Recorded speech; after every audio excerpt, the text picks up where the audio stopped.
Long Live Boxing here with another edition of our fight previews. But before I begin, you already know, like, share, leave a comment, but more importantly, subscribe. Now, this Thursday, November 7th at 5 a.m. Eastern here in the States, that's right, we're going to have to wake up a little early, on DAZN, D-A-Z-N, we have the final of the Bantamweight W.B.S.S. Final. And the World Boxing Super Series has been a blessing of boxing. It pits multiple boxers in a single elimination tournament. Winners meet up in the final.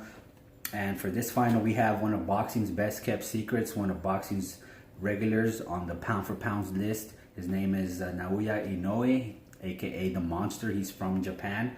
He's going to be taking on one of my personal favorites, Nonito Filipino Flash Donaire. I want to analyze both some strengths and some weaknesses and some keys to victory. Now, I'll go ahead and start with Naoya Inoue. The Monster, he is 18-0 with 16 knockouts. He's 5 foot 5 inches tall, 67.5 inch reach. From Japan, fights orthodox. He is the IBF champ and the WBA regular champion. 26 years old. He got there by defeating Juan Carlos Payano and then Emmanuel Rodriguez, both by knockouts. Now, some of the strengths, initially, the first thing that jumps out at you just by watching him is his speed. His speed is blinding.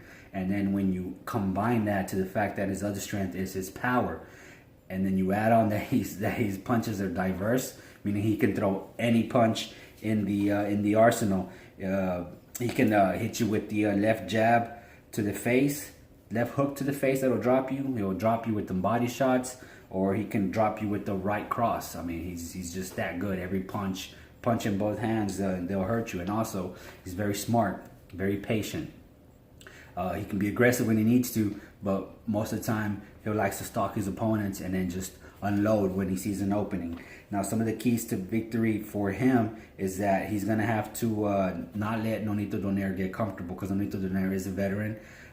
He's going to have to be aggressive very early on, use his speed to keep him at bay. Now, Nonito Filipino Flash Donaire, he's one of my personal favorites. He is 40-5 with 26 knockouts. He's 36 years old, from the Philippines, 5 foot 7.5 inches tall, 68 inch reach. He's a WBA Super World Champion. Yeah, he's a champion too. He's a champion versus champion, but WBA has these stupid titles, so they're gonna unify WBA titles. He got there by defeating Ryan Burnett. Actually, Ryan Burnett suffered an injury, a back injury, and he subsequently retired after the bout. And then in the semifinal, it was supposed to be Zolani Tete, but he withdrew, and Stephen Young took his place, and then Nonito Donaire beat him. So it was kind of fluky the way he got to the final, but he's there nonetheless. Nonito Donaire is a first ballot Hall of Famer. He's won 8 world titles across 4 weight classes. He is he's going to be in the Hall of Fame, but he is 36 years old now. I actually drove out to see him fight El Travieso Arce in December of 2012. So yeah, he's my boy.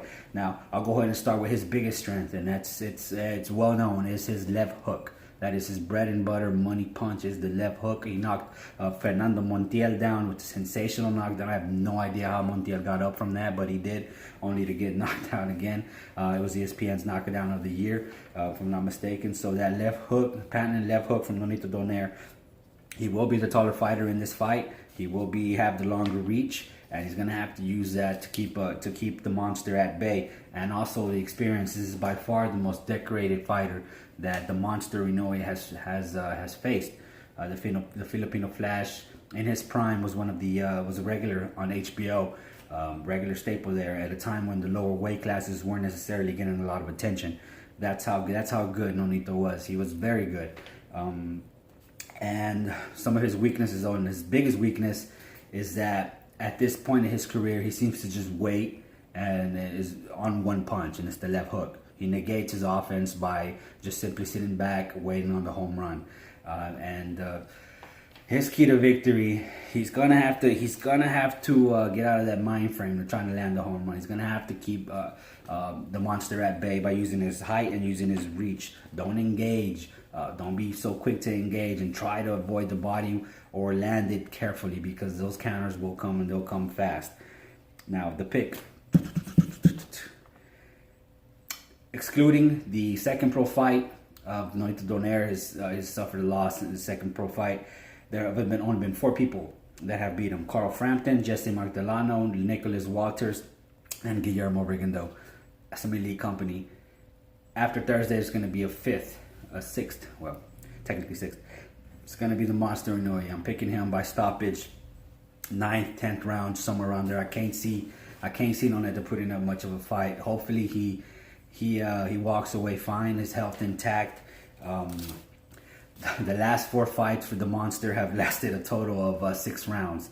In the semifinal, he won the second round. The first round, he won in the first round of the tournament. He won the first round with McDonald. He won in the first round with Boyo. He won in the third round. So this guy is elite. He's won He's a 3-weight world champion.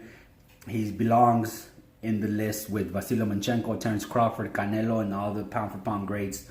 That's how good the Monster is, and I look forward to seeing him cement his legacy by winning the Ali Trophy this Thursday. Be sure to check it out. Also, stay tuned. Long Live Boxing has a lot more footage, a lot more coverage. Hopper